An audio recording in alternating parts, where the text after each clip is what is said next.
Pamages, aqui na Rua Tabatinguera, 140, na Sobreloja, e todos os outros os próximos estudos que tiverem, quem puder comparecer aqui presencialmente, vai ser mais interessante, né, para poder acompanhar mais de perto, poder conhecer pessoalmente, até trocar alguma ideia, se tiver algum tipo de constrangimento, de mandar perguntas virtualmente, pode ser feito por essa maneira. Vem aqui pessoalmente, não precisa fazer nenhum tipo de inscrição, é informal mesmo, né? E a palestra de hoje vai se tratar da execução fiscal, sob o aspecto da visão do Tribunal de Contas e também a visão da Corregedoria, técnicas para administrar o cartório, digitalização, mutirões. Uma grande honra que temos aqui o Dr. Sérgio Siqueira Rossi, que já veio aqui conosco aqui outra vez aqui na Pamages, sempre vem a brilhantar, vem trazer novas informações, fora o seu bom humor característico, a sua simpatia toda pessoal.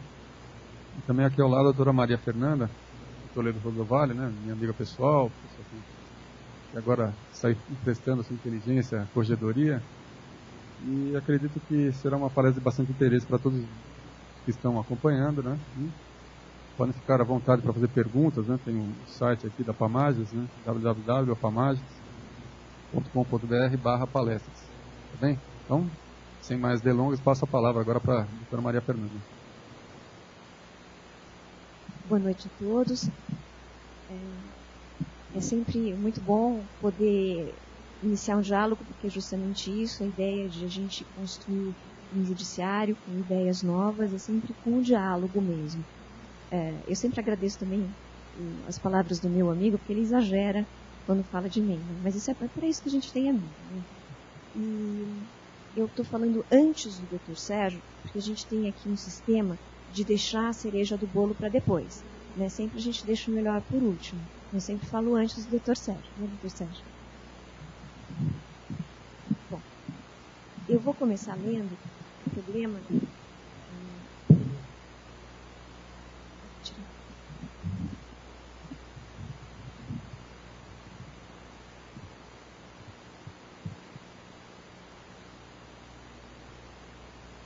Começar lendo alguns números a respeito do relatório Justiça em Números do ICMJ em relação à execução fiscal.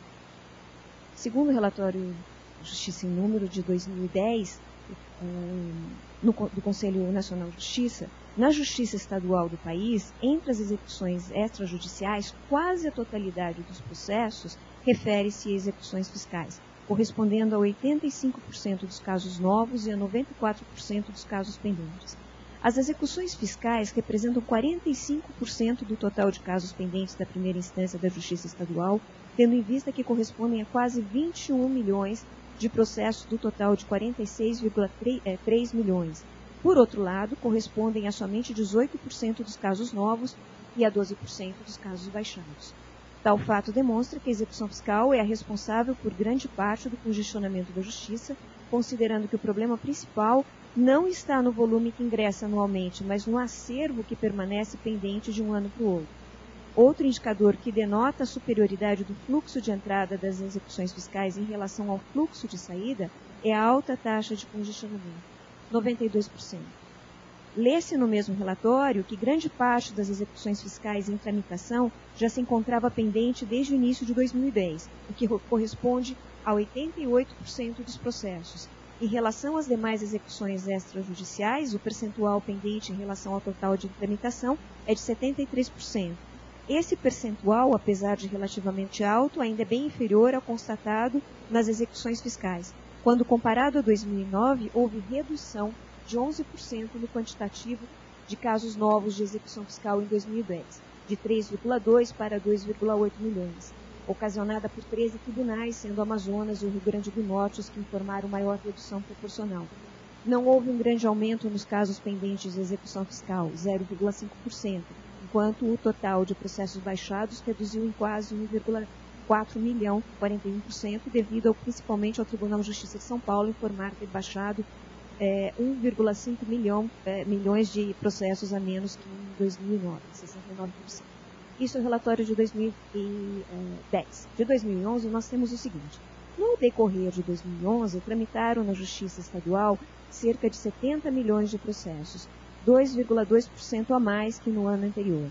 Desse volume processual, 73%, 51,7 milhões, já se encontravam pendentes desde o término do ano anterior, o que demonstra que a maior dificuldade do Poder Judiciário nos estados está na liquidação do seu estoque, pois, de forma geral, a Justiça Estadual tem sido capaz de baixar os processos em quantitativo equivalente ao total ingressado. Grande parte da dificuldade de se proceder à baixa dos processos está na execução. Dos 70 milhões de processos em tramitação, 32 milhões, 46%, estão na fase de execução. Destaca-se a execução fiscal, responsável por 24 milhões do volume processual. As execuções judiciais representam 4,7 milhões, sendo 1,3 milhão em penais, 440 mil penas não privativas de liberdade e 871 mil penas privativas, e 3,5 milhões em execuções não penais. Pelo segundo ano consecutivo, verificou-se a queda no indicador de produtividade dos magistrados. A média de sentença, que era de 1.509 em 2009, caiu para 1.409 em 2010 e 1.392 em 2011. A redução do quantitativo de sentenças proferidas deu-se especialmente nas execuções fiscais, 8%.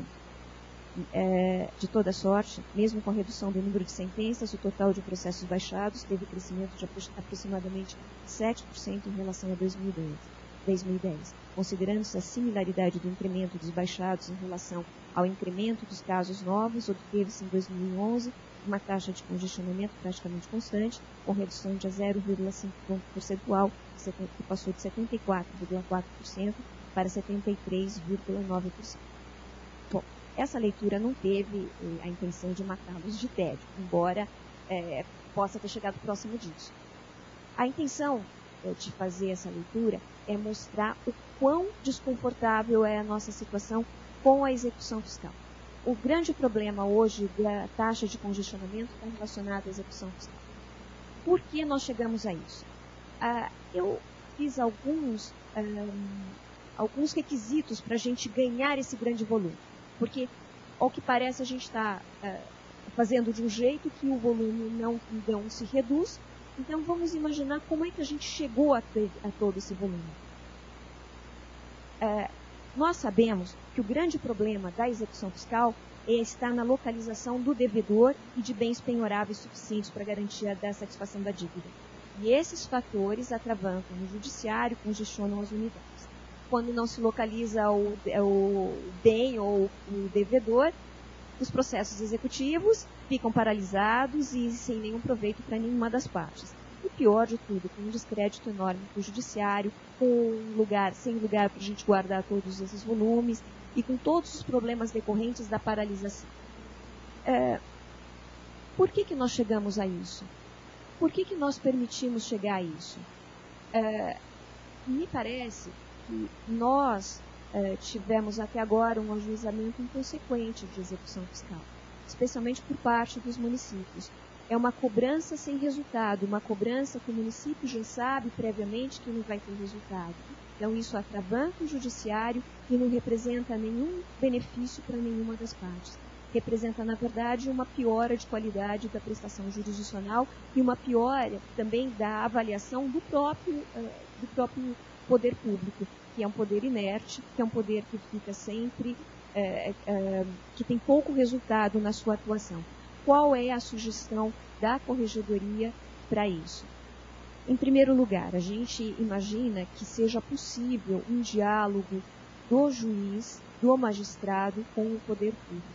Nós imaginamos que seja possível divulgar cartilhas e que nós possamos conversar com os prefeitos e pensar no quanto aquilo vem representando em termos de custo para o município o ajuizamento sem o respectivo resultado na execução fiscal. Então, nós estamos dizendo que é possível se fazer um outro tipo de cobrança, por exemplo, com protesto de CDA, sem a necessidade de ajuizar uma demanda, sem a necessidade de atravancar o judiciário.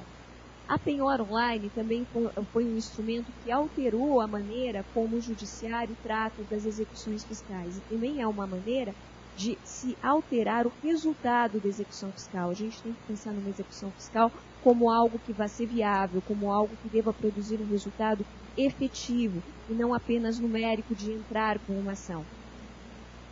E mais tarde, nós imaginamos que essa ideia de responsabilizar o executivo pelo tipo de ação que ele vai entrar, pelo resultado que ele vai esperar, nós imaginamos que isso é toda uma maneira diferente de entender o trato da coisa pública.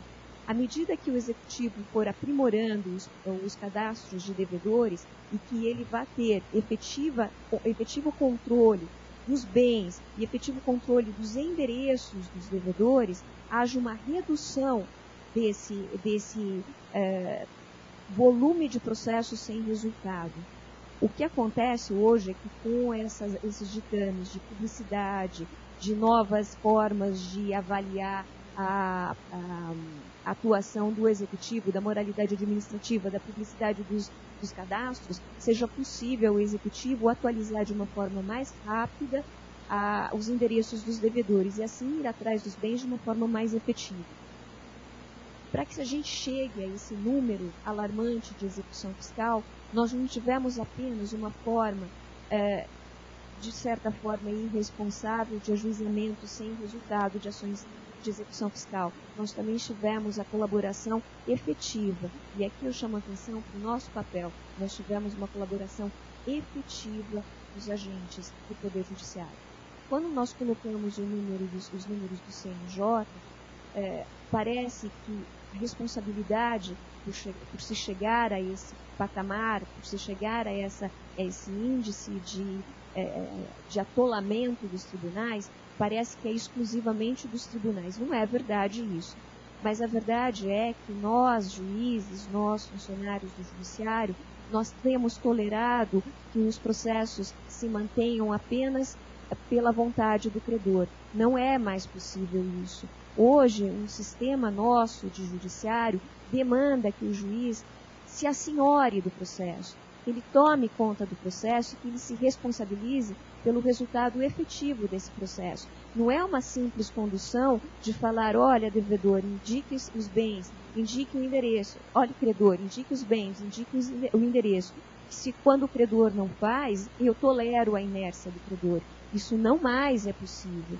No sistema moderno do que se espera do judiciário, é um judiciário mais atuante, que não permita a perpetuação dos processos de uma forma eterna. Não é possível mais isso. O juiz vai ter de se assenhorar da execução fiscal e dar um fim a esses processos. É responsabilidade do judiciário não apenas a prestação jurisdicional, mas uma prestação jurisdicional efetiva, uma finalização efetiva e não a mera tramitação. Hoje é direito da parte, direito do jurisdicionado ajuizar a ação e esperar que essa ação tenha um fim. Não é simplesmente ajuizar a ação.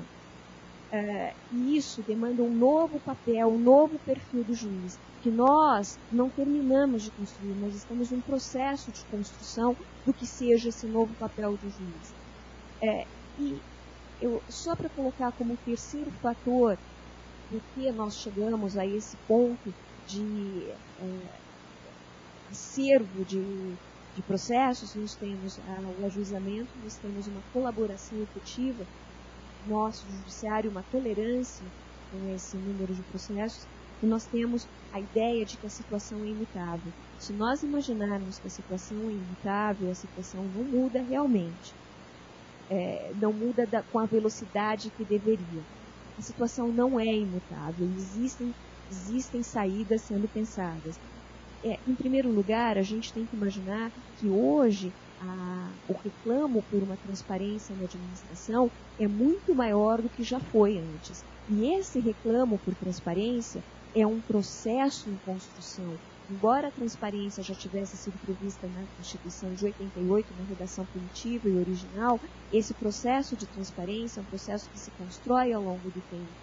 E com o tempo, nós vamos imaginar que as pessoas estejam mais conscientes dos seus direitos, inclusive com relação aos cadastros que existem de devedores, ao quanto o município vai atrás das suas dívidas, a forma como ele emprega os recursos que entram, e à medida que essa transparência vai se alargando, o conceito de transparência vai se alargando, nós temos uma modificação do papel do administrador e uma modificação do papel do juiz. É um novo trato da coisa pública, não é mais a tolerância com o mero ajuizamento das ações.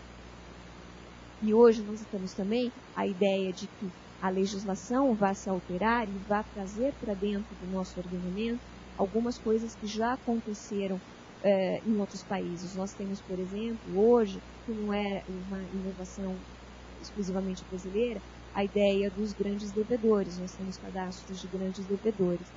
Nós temos também em outros países, e eu acho que é possível que mais tarde a gente acabe incorporando também, a ideia de que uma execução contra um grande devedor possa congregar no polo ativo mais de um ente interessado. Isso existe em Portugal. Existe também a forma de se chamar para uma única execução todas as execuções de vários entes, de várias formas, sob um único processo. Isso sem falar que nós estamos em um processo também de alterar a nossa ideia a respeito do que seja coisa pública. A ideia de que nós devamos entrar com um processo de execução com uma enorme possibilidade de que o devedor se defenda e nunca chegue ao fim, essa ideia é uma ideia que não cabe mais no mundo moderno. Se a gente for fazer um comparativo, por exemplo, com os Estados Unidos, não existe essa forma enorme de defesa. Nos Estados Unidos, a gente sabe que existe prisão por execução fiscal. Então, essa tolerância que nós temos com o devedor é uma tolerância por imaginar que a coisa pública é coisa de ninguém. Na medida em que nós formos modificando essa ideia e que nós pudermos rastrear o uso dos dinheiros públicos, nós tendemos a pensar que a coisa pública é uma coisa de todos, não é uma coisa sem dono, é uma coisa que afeta todos. Quando alguém deixa de recolher os tributos que são devidos à comunidade, toda a comunidade sofre. Agora, de pronto, afora essas alterações que nós devemos imaginar que vão ocorrer no futuro, que a gente espera que sim, como a Corregedoria tem tratado o problema das execuções fiscais? Bom, o problema da Corregedoria é um problema de imediato. Nós temos processos parados. Nós temos processos parados que não têm o fluxo devido e que tem esse impacto no relatório da Justiça em Número, como nós falamos logo no início. Como é que nós vamos tratar isso? Como é que nós vamos tratar o problema dos processos que já estão em curso e que não têm uma perspectiva de finalização? O papel da Corregedoria, e aí o meu chefe de equipe está chegando aqui, aí ele pode falar melhor. A ideia da Corregedoria é, primeiro, uma coisa que eu já falei de início. O juiz tem que se assenhorar do cartório, ele tem que se assenhorar do problema da execução fiscal e tem que perceber que o problema da execução fiscal não é um problema que está consignado no relatório de Justiça em Números e não pertence a ninguém. É um problema dele. O juiz tem que pôr fim a esses processos. Ele tem que tomar pé da situação e tem que tratar aquilo como uma coisa que vai chegar a um fim. Não é simplesmente tocar a execução fiscal como um processo que vai ficar a cargo do credor, porque essa mentalidade já foi alterada. Ela foi alterada pela legislação, pela Constituição, e isso não tem mais volta. Como é que a Corregedoria tem tratado isso? A Corregedoria tem prestado auxílio às unidades que estão com especial dificuldade. A Corregedoria tem emprestado os funcionários e tem realizado mutirões. Mas para que isso aconteça, é necessário que o juiz tenha noção do que está acontecendo na sua unidade. Ele precisa saber exatamente o que está acontecendo, ele precisa saber exatamente como pode se ajudar. Ele não pode imaginar que venha uma força exterior que vá ali dizer para ele o que deve ser feito. O juiz tem que cuidar do próprio processo. Agora, se ele, por uma situação de atuação do credor, uma inércia do credor, chegamos a uma situação bastante difícil para o cartório, aí sim, essa ajuda externa é bem-vinda e produz resultados. Então, essa é a visão da Corregedoria. Primeiro, nós temos que fazer uma mudança interna do papel do juiz e, em seguida, uma ajuda para tornar possível, para, dali para frente, ocorrerem os processos de uma forma mais regular e tendentes a um fim. Afora isso, eu já falei também do início, a ideia é que o juiz entre em contato com o executivo e entenda o executivo, o problema do executivo e divulgue as ideias de protesto de CDA, de cobranças extrajudiciais, de formulações extrajudiciais, de acordos, para que não seja necessário o ajuizamento de execução fiscal. Bom, essas foram as ideias, eu agradeço a todos e passo aqui para o doutor, isso para o doutor Sérgio, já posso passar direto? Boa noite, doutor Leandro. Como ela disse, acho que foi difícil dizer. Mas o tema é diálogo com a vida. Acho importantíssimo essa discussão do mercado, e as instituições, o governo, o órgão, que tem uma imensa responsabilidade em relação à matéria. Não esperem de mim qualquer erudição, nenhuma citação literária, nenhuma chave literária, porque, na verdade, aqui interessa saber o que é que pode ser feito para que esse quadro possa ser minimizado. Uma preocupação do judiciário, que se vê absolutamente abafado em processos, mas não deixa de ser uma tarefa de importância máxima a nós do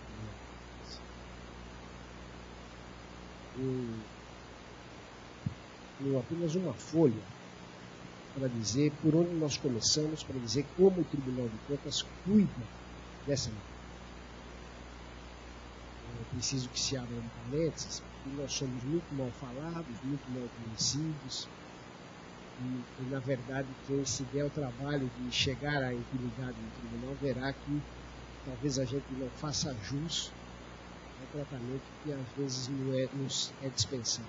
É preciso saber bem das nossas competências, das nossas limitações e do papel que nos cumprir.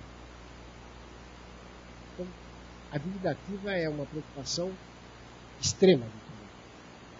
Então, eu queria, apenas para poder depois navegar sobre o assunto, dizer o seguinte: diz o parágrafo 1º do artigo 1º da Lei Complementar número 101 de 2000, que é a Lei de Responsabilidade Fiscal, que a responsabilidade na gestão fiscal pressupõe ação planejada e transparente. E por aí vai. Com estabelecimento de limites nos gastos, a fim de prevenir desvios capazes de afetar o equilíbrio das contas públicas, mediante o cumprimento de metas de receitas e de despesas. Tem, portanto, a Lei de Responsabilidade Fiscal assento em dois pilares: ação planejada e transparente. É nós que interessa hoje a ação planejada, e especialmente o planejamento da arrecadação de todas as receitas da competência do Estado e dos municípios. É por isso, de vital importância, a plena arrecadação de todos os tributos de competência de cada esfera do governo, a tal ponto do artigo 11 dessa lei prescrever que constituem requisitos essenciais da responsabilidade na gestão fiscal a instituição, previsão e efetiva arrecadação de todos os tributos da competência constitucional do ente da federação. Fecha aspas. E já no seu parágrafo único, imputar sanção ao estabelecer que, aspas, é vedada a realização de transferências voluntárias para o ente que não observe o disposto no caput no que se refere aos impostos. Trata de tributos, mas diz que não arrecadar todos os impostos fica impedido de receber repasses voluntários de outras esferas. Então temos por certo que tributos, em particular os impostos, hão de ser plenamente arrecadados. Aqui os nossos caminhos se cruzam. Os nossos caminhos do Poder Judiciário e do Tribunal de Contas do Estado. a ingente tarefa de evitar o crescimento da dívida ativa. Do lado do judiciário, a inacabável missão de escoar os processos ajuizados para a cobrança dessa dívida. Se nós conseguirmos evitar o crescimento dessa dívida, claro está que estarão estancadas as milhares de ações propostas para esse Ministério. Parte do parágrafo 2º do artigo 39 da Lei 4.320, de 64, define a dívida ativa tributária como, aspas, o crédito da fazenda pública dessa natureza proveniente da obrigação legal relativa a tributos e respectivos adicionais e multas, fecha aspas, o que a distingue da dívida ativa não tributária, cujas fontes são inúmeras.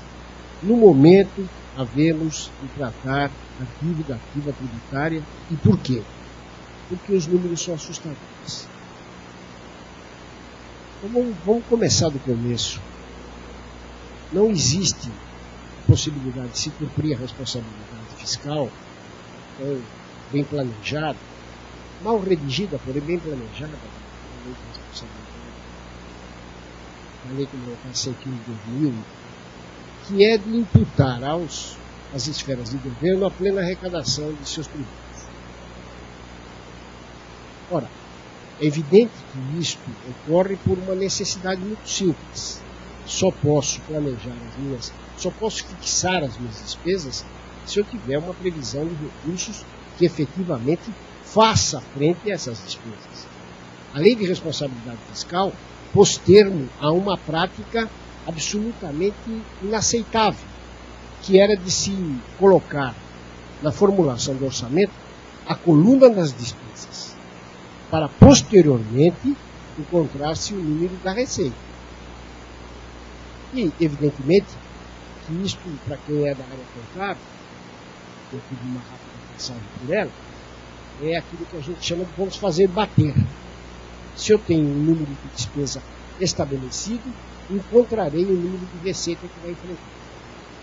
Na verdade, o orçamento é uma peça que não pode ser de ficção. Ela tem que ser realista, ela tem que ser científica. E, portanto, ela deve começar pela receita. Para que depois possamos estabelecer o que é que nós vamos despender por conta dessa receita. Aliás, é muito simples. Muito simples. Experimente administrar a vida pessoal iniciando pelas despesas. Principalmente quem é casado. Ou a fatura do cartão de crédito. É preocupante, é claro que isso é uma brincadeira. Fez muito bem Vossa Excelência em dizer do meu bom humor. Quero continuar tendo. Mas se na nossa vida pessoal nós não estabelecermos o quanto temos, não podemos estabelecer quanto vamos gastar. E é exatamente isso que acontece na administração pública. Por isso, a Lei de Responsabilidade Fiscal disse da necessidade da previsão, da fixação e da arrecadação de todos os tributos. Por quê? Não é que você é um grande defensor, esse aqui é o país dos impostos. Eu sei isso, todo dia é dito. Mas nós estamos conversando sobre a necessidade de fazer frente às necessidades do interesse público. E eu fico pensando que todos aqui somos sérios e que nós estamos falando de um orçamento que será estabelecido com propriedade, seja na arrecadação, seja na despesa, em prol de uma única coisa, que é o interesse coletivo. Muito bem. Se isso acontecesse, estava tudo muito resolvido. Se nós estabelecêssemos, fizéssemos a previsão de impostos, fizéssemos a cobrança e a arrecadação. Mas não é isso que acontece. Eu vou mostrar. Eu quero só falar de questões práticas. E depois me colocar à disposição para qualquer questão que seja pertinente, ou até impertinente, mas que sejam de esclarecer, que seja de interesse nosso aqui, porque eu acho que essa contribuição é recíproca. Esta preocupação não atinge exclusivamente o judiciário, esse sim absolutamente sufocado pelos números violentos, assustadores de processos de execução, que é o que, na verdade, me parece predomina, como disse a doutora Maria Fernanda. Queria que você pusesse a primeira tela. Vocês vão ver uma tela aí da dívida ativa consolidada de Estado e municípios. Os municípios aí são só 644. Eu não tenho aí o município da capital, que não pertence à nossa jurisdição. Então vamos ver números que interessam. Em 2010, é um comparativo em relação aos últimos 3 anos. Em 2010, o número é de 223 milhões e alguma coisa. Em 2011, é de 236 milhões e alguma coisa. Em 2012, é de 257 milhões e alguma coisa. Logo embaixo tem uma linha mostrando qual é a receita corrente líquida de Estado e municípios. Um olhar rápido de olhos mostra que praticamente nós temos, em todas as hipóteses aí, quase o dobro da receita corrente líquida em relação à dívida ativa que temos por cobrar, que temos por receber, diria melhor. A tela seguinte vai mostrar a dívida ativa do Estado.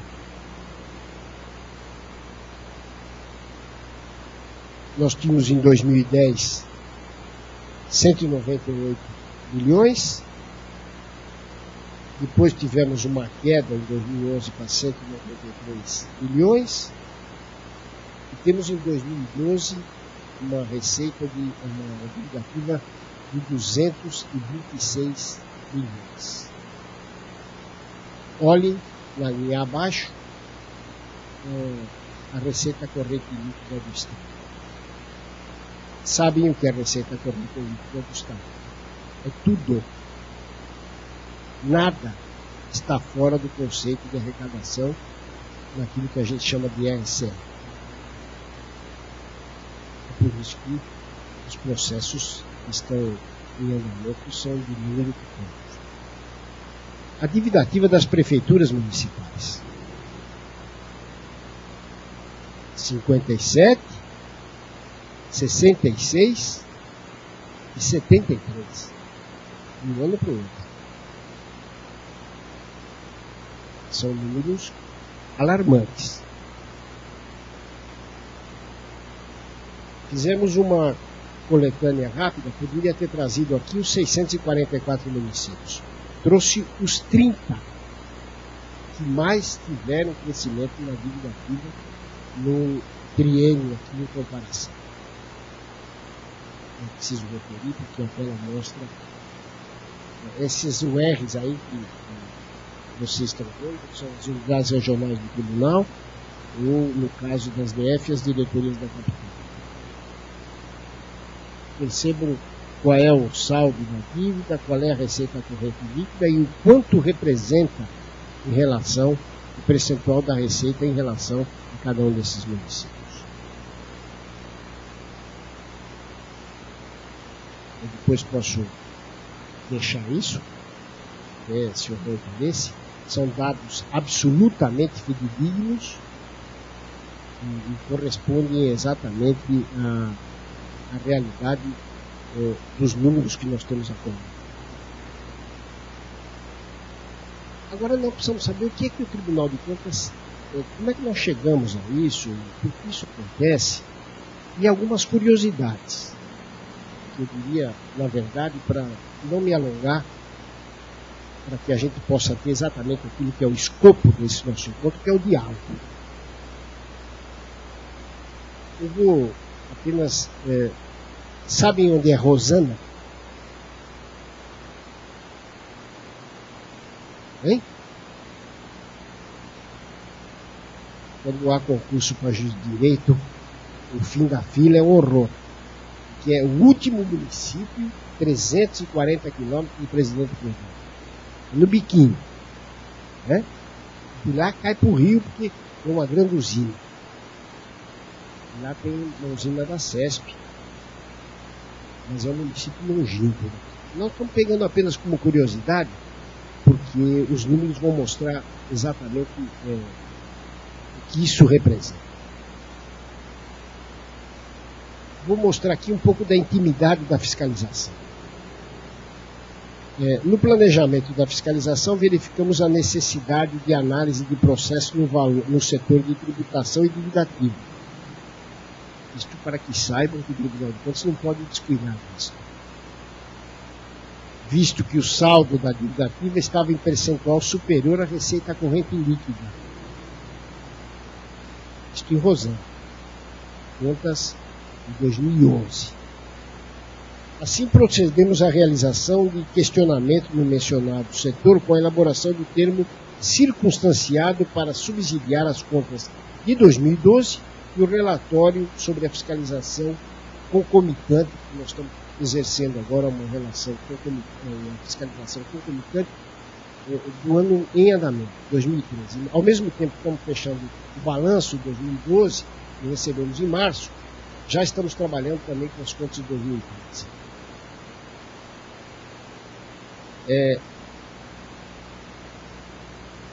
Em função desse trabalho,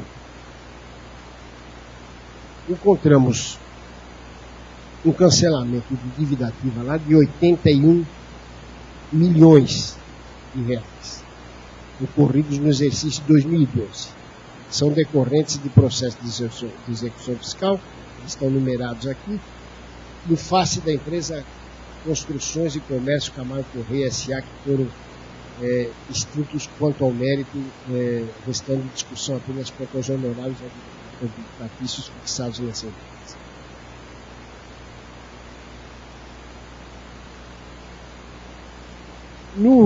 Não existe no município definição de valor mínimo para propor execução fiscal. Não há uma legislação.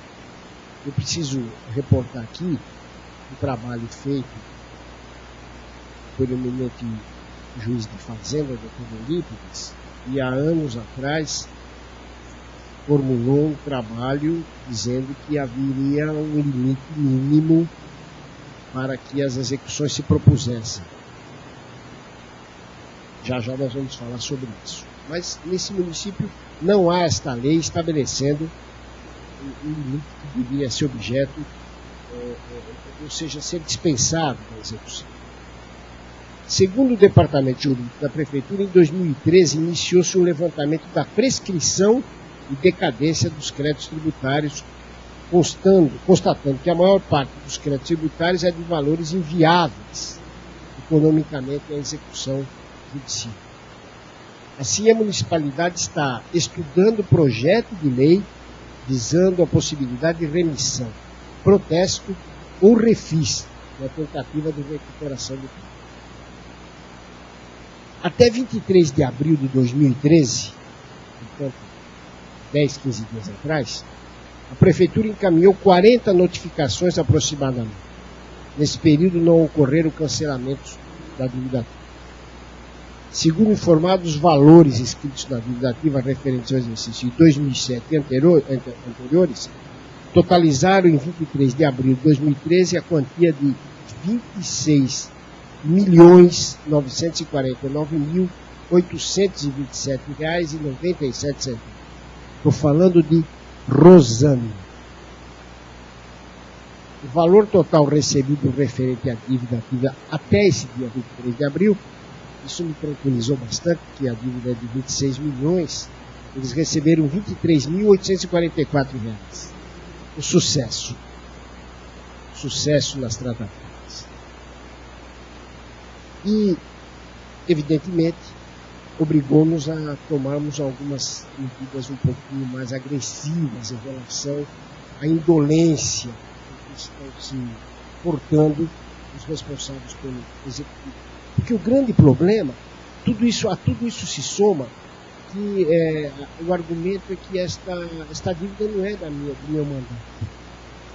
Esta dívida é do mandato anterior, como se nós estivéssemos tratando das contas de alguém, quando nós estamos tratando das contas de uma prefeitura, e não de um prefeito. Por acaso existe alguém que é o responsável. A nós interessa saber a situação das contas do município. Este é o primeiro. Então, quando alguém conversa comigo dizendo esse não é um problema, eu disse, quando o senhor se elegeu, o senhor levou com o senhor duas coisas. Os bônus, que são apreciáveis, porque a cadeira e a caneta, e esqueceu-se dos ônus. O senhor é responsável por tudo que aconteceu até o presente momento e continuará sendo enquanto a lei não o eximir desta responsabilidade. Esse é o primeiro aspecto que eu vou tratar, que efetivamente tudo acontece em função de uma sistemática negligência, para não dizer um adjetivo que seja um pouco mais agressivo de parte do conta disso. E aí ficamos todos, do lado do Tribunal de Contas, a assistir eles catando em pires e vindo buscar dinheiro com o governo do Estado para conseguir se tape buracos em 2 ou 3 ruas da cidade, ou que se faça a reconstrução de uma ponte, enfim, dinheiro próprio, nada. Nós estamos falando de Rosana, que tem uma dívida de 26 milhões de reais. Isso resolveria o problema da cidade. Para ser bastante objetivo. Aí nós demos um pulinho numa cidade chamada Indiana, que é ali pertinho, mas que é minúscula também. Em visita ao setor de tributação, a fiscalização se deparou com uma gaveta repleta de carnês de IPTU do exercício de 2011. Os carnês não foram entregues à população. Por conta disso, o assunto foi selecionado para verificação naquele exercício. Constatação. Dívida ativa, saldo crescente do exercício para o outro, percentual de recebimento muito inferior à média consignada nos municípios da região, divergência de dados informados entre os setores de tributação e contabilidade, falta de fidelidade nos registros, débitos prescritos em exercícios anteriores. Conclusão. Apenas para corroborar tudo que Vossa Excelência disse. Parte dos imóveis selecionados não estavam cadastrados.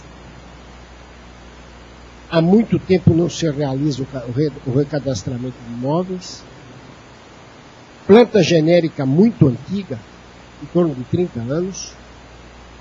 Correção apenas pelo valor do INPC. Cadastros incompletos não menciona a área de construção, ausência de registro de imóveis. No caso de parcelamentos da dívida, a cobrança é feita no carnê da conta da energia da empresa Cauá Serviços de Eletricidade. No final do mês, a concessionária encaminha relatório informando o depósito feito na conta do órgão público. Dificuldade na obtenção de informações, haja vista não haver um responsável pela área. E o município é pequeno porte e não se verifica empenho e zelo no controle e recebimento desse crédito. Esse panorama de Rosana e Indiana, ele se estende praticamente por todos os municípios, guardadas as devidas proporções. No fundo, é isso que acontece. De tal sorte que fica claro que as máquinas administrativas, e aí volto a endossar o que a doutora Maria Fernanda fala, nós todos, e acho que para nós no tribunal, essa tarefa é muito minimizada pelo contato físico que temos com os agentes responsáveis, de informá-los da importância da arrecadação da dívida pública, informá-los da necessidade e da importância de que haja arrecadação no município, que isso efetivamente reverta o benefício do interesse comum. Eu preciso, na sua abordagem, dizer que o juiz, na medida do possível, faça o chefe do executivo perceber a importância que isso tudo tem e dos males que a providência poderá evitar as consequências que ele pode vir a assumir no caso da sua inércia. O governo do Estado, nós temos logrado alguns êxitos. Eu tenho aqui trecho de uma manifestação que subscrevi recentemente. Eu gostaria de ler, e sei que isso vai, de uma certa forma, ajudá-los a imaginar que as soluções estão muito próximas do nosso alcance. No grupo Outras Receitas Correntes, a dívida ativa tem enorme potencial para incrementar a arrecadação estadual, visto que se relaciona a um robusto ativo. São 226 bilhões, na tela, que depois vocês vão conferir, quase 24 meses da Receita Estadual. Imagine que o governo do Estado tem créditos a receber o correspondente a 24 meses de arrecadação. O orçamento do Estado é alguma coisa respeitável, ou seja, 226 bilhões. Em atendimento à recomendação que fizemos no ano anterior, a Fazenda Estadual iniciou em 2012 ajustes sobre aquele direito creditório, dele afastando em conta subtrativa, provisão para perdas, inscrições com baixíssima possibilidade de recuperação, alusivas que são a CNPJ suspensos, ineptos, baixados, nulos e não encontrados. Em face desse trabalho depuratório, 113 bilhões foram considerados passíveis de recebimento, ou seja, 50,24% do que está sendo tido como dívida ativa do Estado. Metade dela está baixada em função da impossibilidade de recebimento por essas razões. A arrecadação da dívida ativa desse ano foi de 1.319 bilhões. Observa-se um crescimento de 15,49% à vista do ano anterior, que foi de 1.142, mostrando o bom efeito em recomendações mandadas fazer por esta casa. Ainda assim, o erário logrou recuperar apenas 1,16% do saldo tido recuperável pela Fazenda Estadual. 113 bilhões obtidos após o afastamento em conta de provisão de nada menos do que 79 bilhões referentes, como antes se disse, a CNPJs suspensos, ineptos, baixados, nulos ou não encontrados. Além disso, em 2012, foram inscritos 25 bilhões, 25 e alguns milhões, na dívida ativa do Estado, enquanto o recebimento se limitou a 1 bilhão. Eu imagino que nós estamos aqui com 24 meses de atraso para que se iguale. Em outras palavras, o recebimento significou apenas 5,21% da nova inscrição no direito creditório em apreço. Essa inadimplência de 2012, 25 bilhões, em modo de comparar, é de 2 vezes 24 vezes maior que todo o investimento feito no ano, que foi de 11 bilhões. Ou seja, o Estado deixou de investir aquilo que podia ser triplicado em matéria de investimento. Não bastasse isso, é imperioso observar que a obtenção do estoque recuperável da dívida ativa, que é de 113 bilhões, seria suficiente para quitar 64% da dívida consolidada líquida do Estado, que é de 177 bilhões. Venda do Banco do Estado, toda aquela história, toda a recomposição da dívida, nós pagamos e nunca terminamos de pagar. É o BNH do Estado. É verdade. E a dívida ativa permitiria que 64% desse passivo fosse liquidado. vários e muitos procedimentos estão sendo adotados pela Procuradoria-Geral do Estado, entre os quais processo eletrônico da dívida ativa alusiva ao IPVA. Não funciona? Já a senhora vai falar.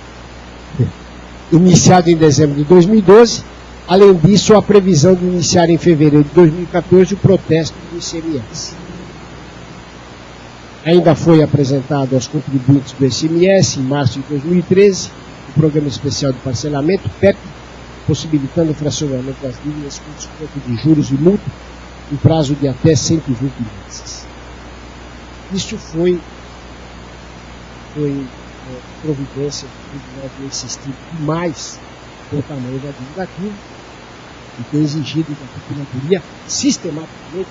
Nós temos seguramente as últimas 20 contas do governador no nosso site e é fácil verificar que existe um capítulo destinado à dívida ativa onde sistematicamente o Tribunal tem insistido em medidas efetivas. Estou falando dos estados, do Estado e evidentemente dos municípios. Nós vamos implementar medidas. O que é que foi feito paralelamente a isso? Eu respondi uma consulta formulada por alguns municípios, baseada no trabalho do eminente juiz aqui em Itaperi, para que algumas dívidas de determinada importância fossem dispensadas. A nossa resposta foi que a nós não competia estabelecer exatamente o que seria cobrável ou não.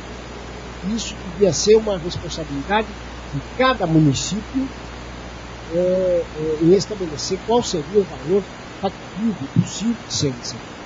Essa consulta está no nosso site, é o TC 7667, vou deixar para a senhora, 7667-02608, que é de Martinópolis, de São Bento de Sapucaí, de Pedro de Toledo e de Bacu. Foram 4 municípios que fizeram essa pergunta e o tribunal, na ocasião, já havia respondido que coisas que não podiam ser cobradas não deviam ser cobradas.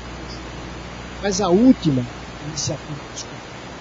iniciativa do tribunal foi a de entender, antes mesmo da Lei 94 e 92 ser alterada e permitir, evidentemente, que os CDAs fossem objeto de protesto, foi responder uma consulta ao prefeito de Itápolis, dizendo que a melhor maneira de tentar receber é exatamente a questão do protesto estabelecido.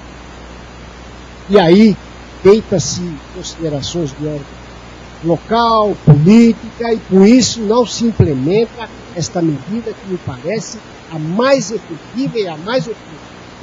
Tanto seja para receber como para desafogar o judiciário. Porque as Casas Bahia vão lá e tocam o carnê no protesto e vai com o nome no Serasa e boa noite. E o poder público não pode fazer isso. Por único temor, eu perdi o meu eleitorado se eu fizer isso. Existe uma razão política permanente, objetiva e declarada.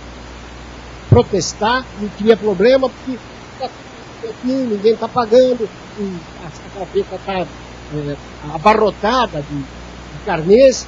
Agora, eu pergunto, será que, no primeiro momento, uma cartinha dizendo que o senhor está devendo a prestação do IPTU, no segundo momento, o protesto, será que seria necessária a execução?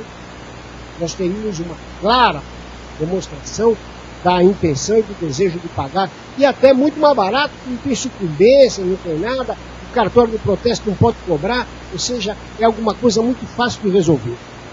Mas não se quer fazer isso. Existe um prejuízo político iminente. O Tribunal de Contas vai insistir nessa tecla, porque antes mesmo da lei ser alterada, permitir que o CDA fosse protestado, nós já o dissemos.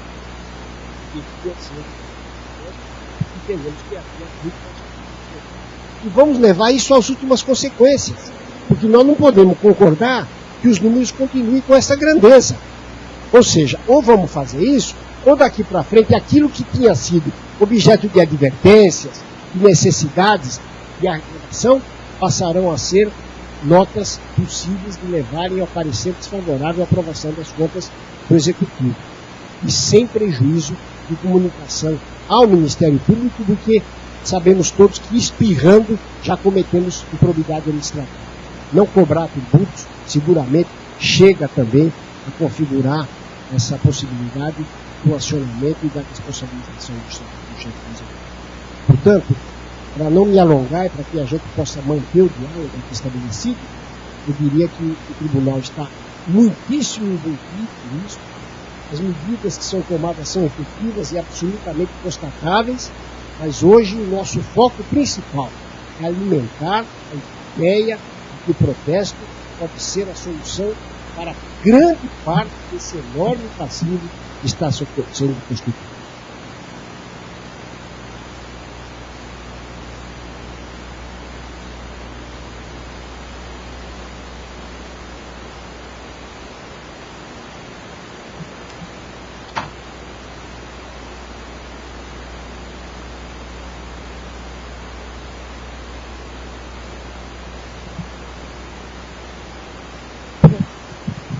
Eu tenho algumas perguntas que foram enviadas, especialmente relacionadas ao limite que deve ser usado para cobrança. Qual o mínimo a ser cobrado em execução fiscal? O Dr. Sérgio acabou de mencionar que esse limite tem que ser fixado pelo município. O judiciário não pode compelir o município a falar, olha, vocês vão fazer a cobrança apenas a partir de R$5.000, ou 2.000, ou 10.000, tanto faz esse valor, a gente não pode impor. Qual o custo da execução fiscal? Isso varia de município para município. Pode ser que o custo da execução fiscal para um município seja de 1.000. Por quê? Porque ele tem poucas execuções fiscais e tem poucos funcionários. Então, aquilo ali compensa a partir de 1.000. Pode ser que compense a partir de 500. Então, o que nós incentivamos com isso? Nós incentivamos, primeiro, que o município se valha do protesto, da certidão de dívida ativa, que é um título executivo, e em seguida, quando não possível, e quando estiver dentro do limite do município, mas qual é o limite do município? O prefeito tem de conhecer. A ideia é que com essas medidas saneadoras, o prefeito conheça qual é o fluxo de recursos do próprio município. Administrar significa conhecer o próprio município, conhecer as realidades. Então, nós estamos, com essas medidas, incentivando que o prefeito tome pé da situação de cada uma da sua prefeitura, dos seus recursos. E aí sim ele vai poder dimensionar e ver o quanto é atrativo entrar com a ação. Bom, doutor Sérgio, acho que eu até entrei na sua parte, porque a pergunta era, qual o limite para ajuizar uma ação de execução fiscal? Qual o mínimo? Não, nós dissemos isso na consulta, e olha, até para ser bastante fiel ao que foi resolvido, e eu me lembro de ter dado parecer nesse processo, mas o relator na ocasião foi o novo conselheiro Cláudio Ferreira de Alvarenga, que concluiu o voto na seguinte ordem. Em face do exposto, tenho que a resposta à consulta é que o prefeito, mediante lei que o autorize, poderá deixar de ajuizar ações ou execuções fiscais de débitos tributários e não tributários abaixo de determinado valor inscrito, cujo custo de cobrança se revele superior à importância do crédito em perspectiva, sem prejuízo do respectivo cancelamento quando sobrevier a prescrição. Esse valor deverá ser fixado responsavelmente, depois de cuidadosa análise das peculiaridades do município, não se distanciando dos valores apurados pelo abalizado estudo. Esse abalizado estudo foi o que o eminente juiz, doutor Eurípides, fez na ocasião, e que batia na casa de 500 e poucos reais. Ou seja, o tribunal, na ocasião, decidiu que isto era da autonomia municipal e, evidentemente, esse ajuizamento da dispensa da cobrança não poderia partir para números que não fossem absolutamente compatíveis com a realidade do município. Agora, tudo isso passa também por uma grande questão que deve ser abordada.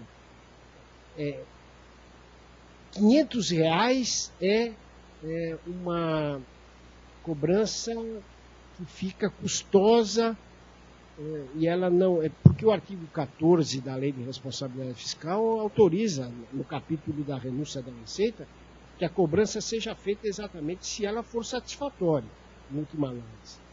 Há uma previsão no parágrafo 3º do artigo 14 da Lei de Responsabilidade Fiscal. Agora, aquilo que nós achamos que é ínfimo, ou seja, uma cobrança de um imposto de R$500, é preciso ser analisado sob o contexto da conjuntura total, né? Porque 500, 500, mais 500, mais 500, mais 500, mais 500 é igual a 5 mil, ou 50 mil, ou 500 mil. Ou seja, individualmente, a cobrança ela é indesejável, do seu ponto de vista de benefício, mas é a somatória dessas cobranças que poderão levar à arrecadação. Então, por isso, me parece que a medida mais inteligente, aquela do bem intencionado, é saber que existe um tributo a ser recolhido, e vamos falar objetivamente dos impostos, dentro do conjunto dos tributos, o que esse acaba penalizando, quando não inteiramente arrecadado, como eu reportei, seja efetivamente analisado sobre aquilo que efetivamente ele vai demonstrar importante para o município. Então, talvez o município possa estabelecer com 1.000, 1.500, a importância ser objeto da execução, mas de qualquer sorte ela precisa ser, como se disse aqui, responsavelmente fixada.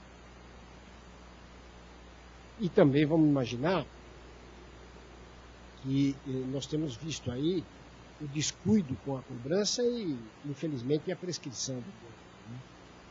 Isso me parece muito mais sério. E acho que aí, exatamente, que o Tribunal de Contas deve acionar o Ministério Público para dizer: apure-se a responsabilidade de quem deu causa a esse fato. Para que, porque sabemos todos que as prefeituras municipais, elas parecem feudos, são verdadeiras capitais feudais, né? O cidadão entra prefeito, fica 8 anos, sai 4, daqui volta mais 8, ou seja, há uma sequência interminável e é preciso que ele saiba que o que ele deixou lá no mandato de 2000, quando a lei de responsabilidade chegou, que era o último ano do mandato, está repercutindo até hoje no município. É preciso que haja uma responsabilização. E é nesse momento que o Tribunal de Contas vai passar. Já o fez em algumas situações, mas o fará sistematicamente de encaminhar cópias ao Ministério Público para avaliar quais as razões ou do não efetiva cobrança ou da prescrição que tenha sido decretada pela inércia do chefe do Executivo. Em última análise, nem o Tribunal de Contas, e muito menos o Judiciário, é responsável pelo estado de coisa que nós estamos vendo em relação ao Tribunal de Contas. Não tenho dúvida nenhuma que isso se decorre claramente da falta de disposição do chefe do Executivo em colocar as coisas nos seus devidos lugares. É claro que nós reconhecemos que os municípios são pobres. Acabei de dizer, nós temos 520 municípios que têm menos de 50 mil habitantes em cada um. E quando eu falo menos de 50, eu estou falando da casa aí de 10, 9, 8, 7, para não falar de Borá, que tem 800 habitantes. Ou seja, é razoável que a gente saiba que existem algumas dificuldades até de alguém satisfazer a sua obrigação. Mas isso não dispensa o Executivo de procurar receber. Porque o imposto é alguma coisa que deve ser tratada isoladamente.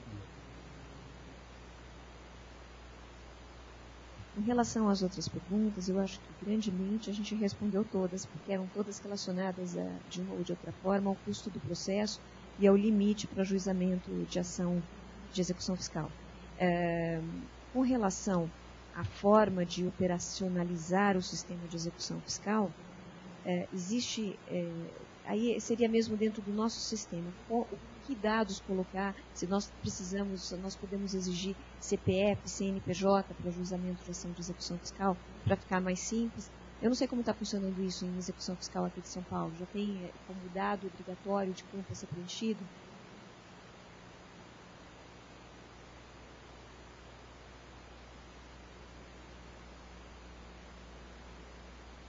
Bom,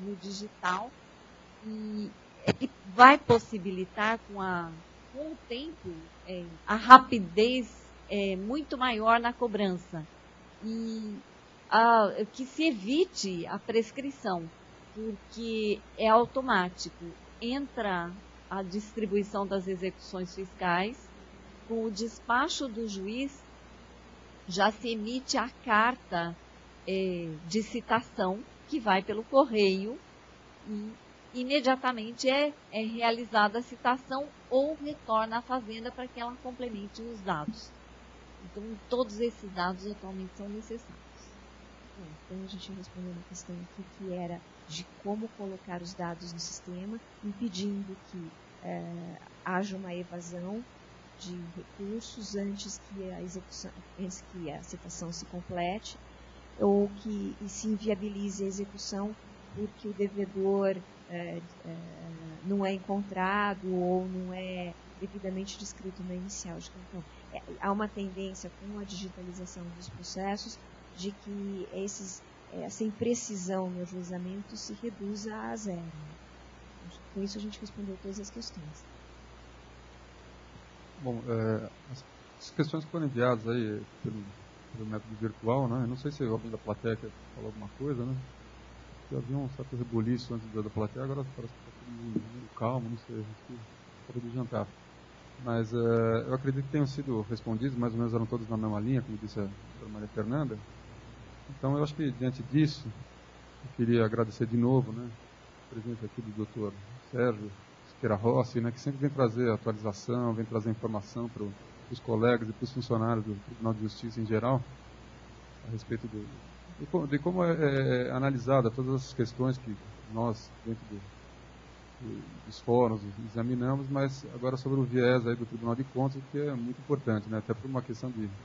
Nós estamos estimulando, né, que existe esse diálogo com a Prefeitura, né, então, fazendo mais esses dados, esse alento aqui que traz o Tribunal de Contas, e principalmente nessa linha de enfatizar a necessidade de fazer o protesto, né, um método rápido, um método eficaz, um método que é um constrangimento legal para se fazer com que o devedor, né, de uma receita que é pública, que deve ser bem utilizada, né, ela venha a ser efetivamente canalizada para os corpos públicos. Eu não sei se o doutor Sérgio quer fazer mais alguma colocação. Eu quero exatamente arrematar para dizer o seguinte: o nosso investimento, esse ano nós estamos, todo ano nós fazemos um encontro com prefeitos e presidentes de câmaras municipais. Este ano nós temos agendado 40 encontros. Nós até o presente momento não vamos ter feito 15, 16, essa semana 13. Essa semana vamos fazer mais 2, vamos chegar a 15. Em todos eles, um dos aspectos, nós temos enfatizado duas questões até para que vocês excelência saibam. Esse imbróglio que o Supremo Tribunal Federal fez com a emenda constitucional número 62, que com calote ou sem calote as prefeituras estavam pagando precatórios. A declaração de inconstitucionalidade põe termo a isso. É uma preocupação que vai se assomar, porque, evidentemente, prevalecendo o artigo 100 da Constituição, é impossível pretender que os municípios quitem os seus débitos. Eu tinha números recentes, havia um decréscimo no saldo de precatórios do Estado e dos municípios, ou seja, não sei se essa decisão do egrégio do Supremo Tribunal Federal foi a mais acertada. Vamos aguardar a modulação prometida pelo ministro, o reitor. Mas é uma das questões que nós temos chamado a atenção para que os agentes públicos não se arvorem na declaração de constitucionalidade para se omitirem do pagamento dos precatórios no ano de 2013, porque se a lei orçamentária está aprovada e existe uma dotação destinada a isto, evidentemente deverá ser cumprido, pelo menos isso, sem se preocupar se isto é aquele ou não é aquele percentual, mas cumpram a lei orçamentária. E o outro aspecto que nós temos ressaltado é exatamente da dívida. Porque todo mundo reclama muito que não tem recursos, mas ninguém vai atrás de tentar recebê-los. E nós estamos querendo fazer ver que o protesto é efetivamente a medida mais eficaz. Porque eu fico imaginando, eu na posição de devedor. Prefiro ir ao cartório de protesto e quitar ou aguardar uma execução fiscal. Dizem que isso cria um constrangimento, que o nome vai para o Serasa.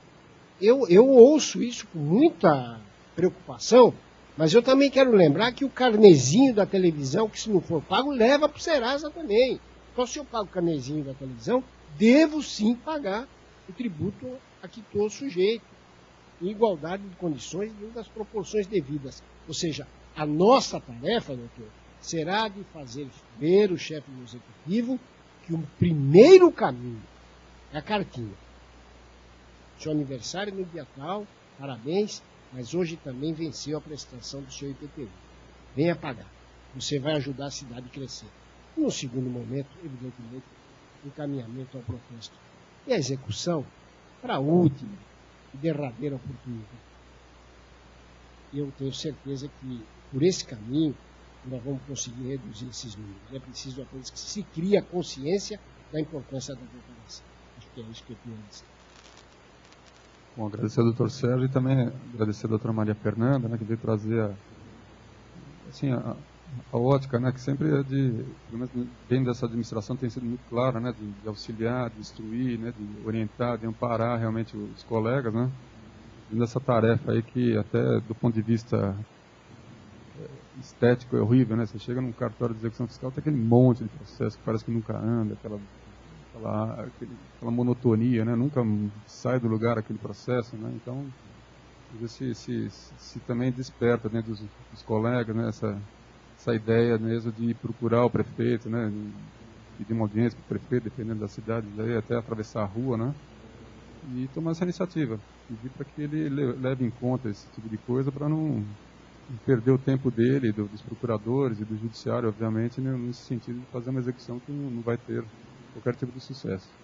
Bom, esses programas aqui do Diálogo com a Corregedoria vão continuar, né, e volto a estimular que todo mundo compareça aqui no auditório aqui da Pamages, fica aqui na rua Tabatinguera, 140, sobre loja, e continuem formulando as perguntas sempre que tivermos, né, pelo site, né, www.apamages.com.br/palestra. Então, boa noite a todos.